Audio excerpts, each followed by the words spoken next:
This Pitch Breakfast video is brought to you by Spangler and Agins, attorneys for Charlotte's startup community. Hi everyone, thanks for having me. Thank you HQ for taking me in yesterday to get some work done. I've been on the road since Thursday when we evacuated Miami, my wife and I, and we head west and then the hurricane turned west and kind of followed us, so we had to go around. And we've been just driving, and forgive my attire because I did not choose to come here in my pajamas. So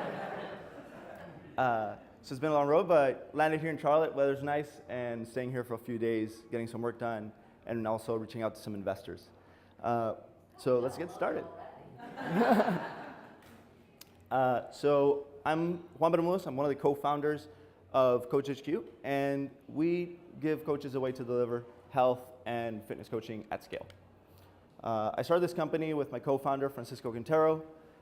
We met through sports more than 10 years ago. We've managed and owned divisional sports teams for more than 10 years. We still do. And when I was working in advertising as a technologist within a leading agency down in Miami, Francisco called me when he was finishing his master's to go pursue the Groupon of nightlife. And that was a horrible idea. Flopped immediately. But during that process, we discovered that the hospitality industry was throwing away all their data. And coming from a marketing background, we thought that was insane. These are places that were making millions of dollars and were just throwing away their customer data. So we built a platform that provided casino-level intelligence for hospitality venues and managed their operations online. From 2012 to 2015, we managed about $200 million in reservations, but even though that number sounds great, our revenue was minimal. The market's pretty small, and our business model was a SaaS. So we weren't making a lot of money. We ran out of money. We kept at it, and we eventually realized that we had to monetize those transactions, and we learned these lessons kind of like the hard way. And as soon as we started monetizing the transactions, we did $600,000 in sales in the first 3 months and got approached by 3 companies in the space to join them. We joined Tableless out of Boston and kind of worked with that team over there for about a year. We weren't for the nightlife. We were kind of bored. Wanted to do something more that we were passionate about. So after everything was set up and we had integrated our product and everything was kind of good, me and my partner decided to step down and pursue CoachQ. Because we had been working so hard on Night Pro, we gained a lot of weight, we were out of shape, and being from a sports background, we wanted to get our coaches were coaching us the same way they did 7 years ago. And we thought that was insane. So we set out to build a way for them to do it in a more efficient way.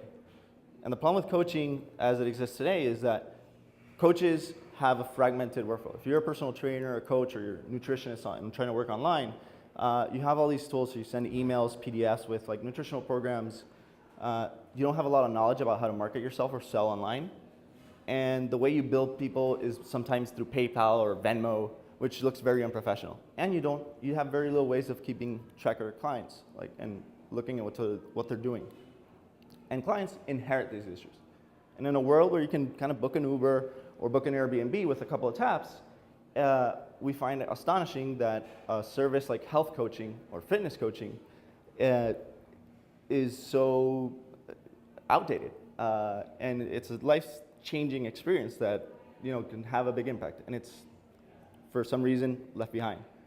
And there's a lot of coaches. In the US alone, there's more than 500,000 people delivering coaching services in the health and fitness space, and they amount to about $20 billion in revenue. The way that we're approaching this business, we have an addressable market of about $1.2 billion in fees. But as other way more successful entrepreneurs have done, like the founder of Coach.me, have established, coaching has like this artificial ceiling where coaching is expensive. Because these people can't scale beyond 10 clients, they charge $400, $600, $1,000 to coach. What about the people that would have a coach if they had access to a coach for $100 or $150, $200 a month, or $50 a month? And that's a whole part of the bottom part of that iceberg that we feel is going to come up as soon as we start providing a solution for them to do it efficiently. So let's look at how we do this. This is Joe. Joe's a real friend of ours, former NFL player for the San Diego Chargers. And now he's retired and he's a health coach. He does primal living coaching. So he teaches you how to sleep, eat, and follow the primal lifestyle. And our roadmap is driven by providing Joe the following layers, basically. a way to acquire and build his clients, a way to deliver his instructions and have insight to what his clients are doing, and hardware integrations and automation that make his life and his client's life easier, less input, less work on their side to get to the goals that they want. First starts with, we give Joe a dashboard where he can take his programming and his knowledge, or whatever he wants his clients to do, a nutrition plan or workout plan, and now we're building habit planning, and template that and replicate it. So he can take on many clients and adjust this for every client need, and also price it in a recurring billing plan or a one-off charge. Everything that Joe puts in there, then we deliver to their client in our app. And this is kind of like I would say a tracking app, but it makes it very easy for the client to follow. If you're a person that's never done a back squat or never done a dead bug warm-up, our platform enhances what the coach put there, and we give you a video. We keep track of what your previous performances are, all automatically, so it's very easy to you to follow if it's the first time that you've actually been engaging in these types of activities. And then on the dashboard and on the mobile app, Joe gets a feedback loop and direct insight into everything that you're doing. He knows if you haven't done your workouts and you might be falling off, and he has to re-engage with you so you don't churn.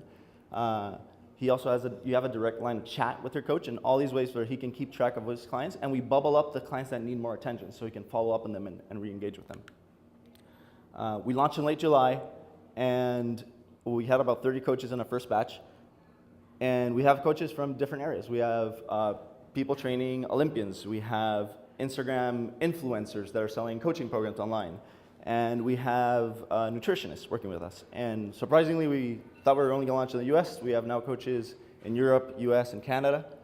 And we're having to adjust our platform to take on coaches in the Middle East and platforms where we couldn't do billing. And actually, we launched with 30 coaches. We set up the goal of getting to 100 coaches in September. We did that in August. We got that, and we're trying to double that every month. We're on track for this month to get to double that too. And the way we think we're growing a lot is that we provide zero friction for a coach to onboard. We don't charge them to use our platform. We follow kind of like the Airbnb model, where the coach bills his clients, and for every transaction that he runs with the clients, we take up a platform fee. That's dynamic. Based on the price, we'll adjust the fee. It ranges between 5 and 12%. So the coach gets 100% of what he's charging his clients, and his clients get one line item that's a platform fee, which is our fee for providing the platform where they're getting coached. We have some other revenue streams in the pipeline, basically a subscription model for the coaches that want basically a Shopify for coaches, so very well-designed templates that they can't destroy themselves, and a referral fee, a marketplace, which is a question we get a lot if we're going to send clients to them for a fee.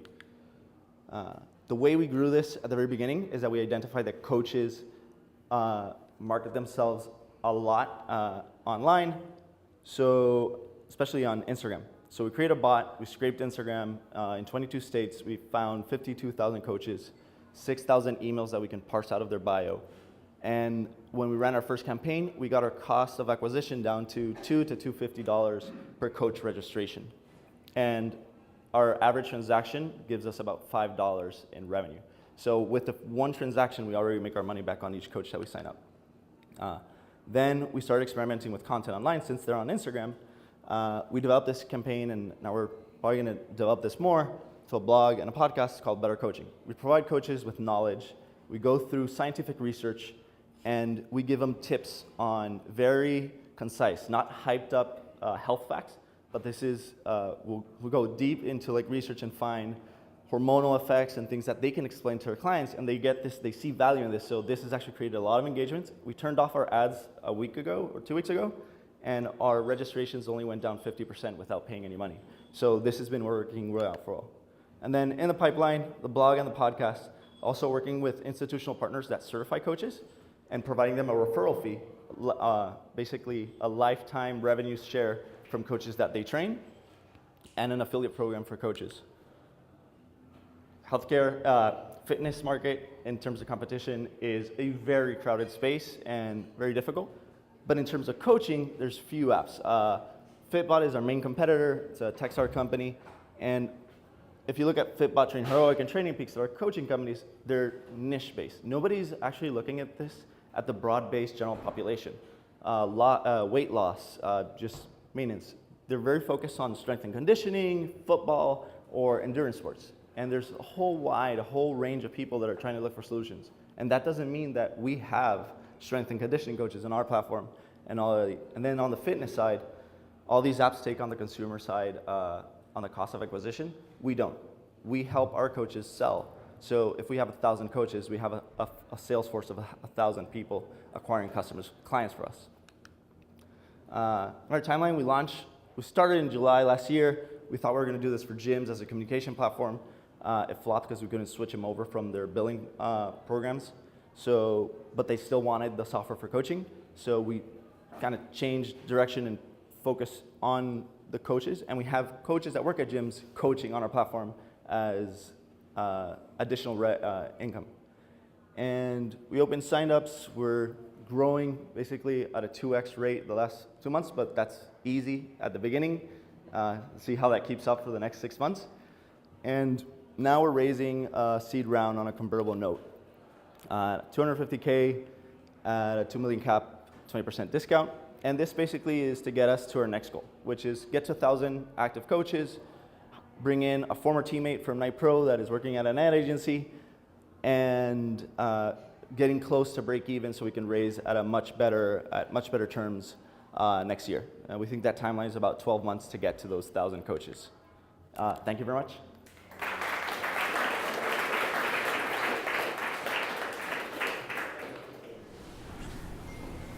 I thought that was really well done. Thank you. It'd be better for you to stand over there. With your accent, I'll be really frank, it was sometimes hard to understand you. Okay. So, you were speaking to the audience, so that's fine. But yeah, make sure we can see you. That's a real simple little thing. I really like what you're doing. I know this is a competitive space, so and I'm not in it. I should be, but I'm not. But I like your being very deliberate about your distribution of going through the coaches. I think that's smart. Are you going to have a consumer play as well? I mean, right now you're getting the coaches who are your sales force, which is great. But are you also going? I mean, I guess you're going to need a lot more funding to do that. But is that a longer term play? Yes. So we get asked almost every day through our support channel if we're going to refer clients to coaches. Mm-hmm. So once we get to critical mass of coaches and we have some data on what are the key metrics that make them good, we'll establish a marketplace where we can opt in or invite coaches to be sold on a marketplace like Airbnb now, where now you can book the coach through us, and there we'll take a fee that is much larger on their side plus the platform fee on the client side, which is what Airbnb does. Right. What is your revenue? I mean, what's it going to be for So the first month, so we launched in July with 30 coaches. In August, we did $1,000 in transactions.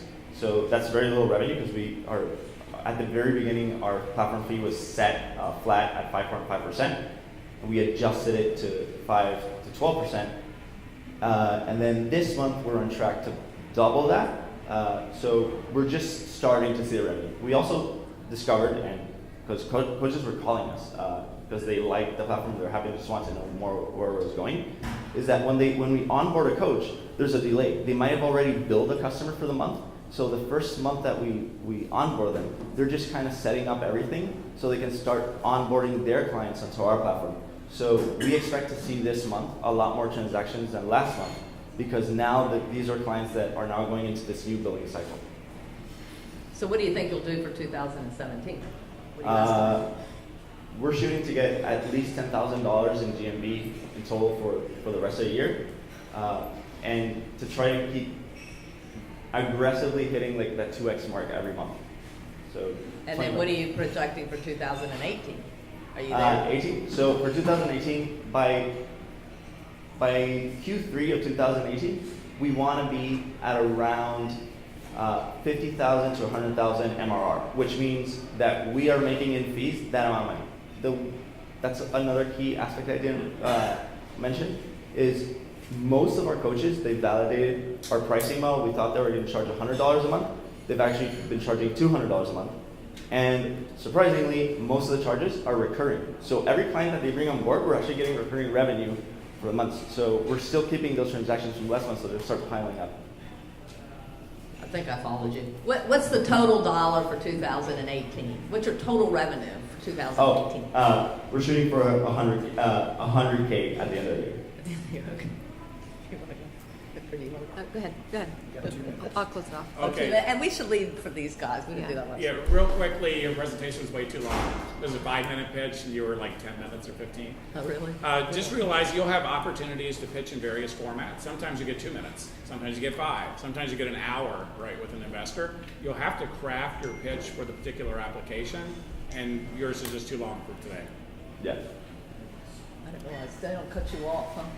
So you're going to need to really fine-tune those numbers relative to what an investor is going to expect. Because if it's friends and family, that's one thing. If it's just kind of you bootstrapping, but if ultimately you're wanting to have something that's scalable, you need to be able to deliver not only on the product, but also on ultimately the numbers. So I would just encourage you to do a little bit more thought now that you're in this and you're live. So that's great. Congratulations, you got there. It seems like you have really great relationships with the coaches you signed up, and I think that that's a real asset, and you want to continue to really use them to get feedback, to be able to get to evolve your product, because what you have today will not be the same product that you have in a month. You know this. I loved that, and again, it gets back to his point. I love that you talked about, you've been on the block a few times. You're a serial entrepreneur at this point. You've made some mistakes, and that's only going to help you. And so I think that from those experiences, this will help you get there. But I think that there's a lot of things you're doing that seem on course, but you're going to have to think through like what those numbers mean in order to get investors for that next level. And you're talking about like market size and what is like the 100,000 MRR is different than $100,000 at the end of the year. Yes. Yes. So $100,000 MRR times 12 months, that's very different, because MRR, for people who don't know, is monthly recurring revenue. And it means that you're signing up a subscription basis, and then you basically go to acquire another 1,000, and that's adding on top. And so, that's Netflix is built on MRR. But really trying to understand, like, how does that MRR build? What does it look like at the end in terms of net income, revenue? How much do you have to invest versus, and then how does that tie into your marketing plans? Yeah, that's great advice. Thank you. Make it easy for them. Yeah. Yeah, I don't want to have to do any math. Yeah, Yeah. exactly. Great. Thank you, Mom and Coach HQ. Thank you.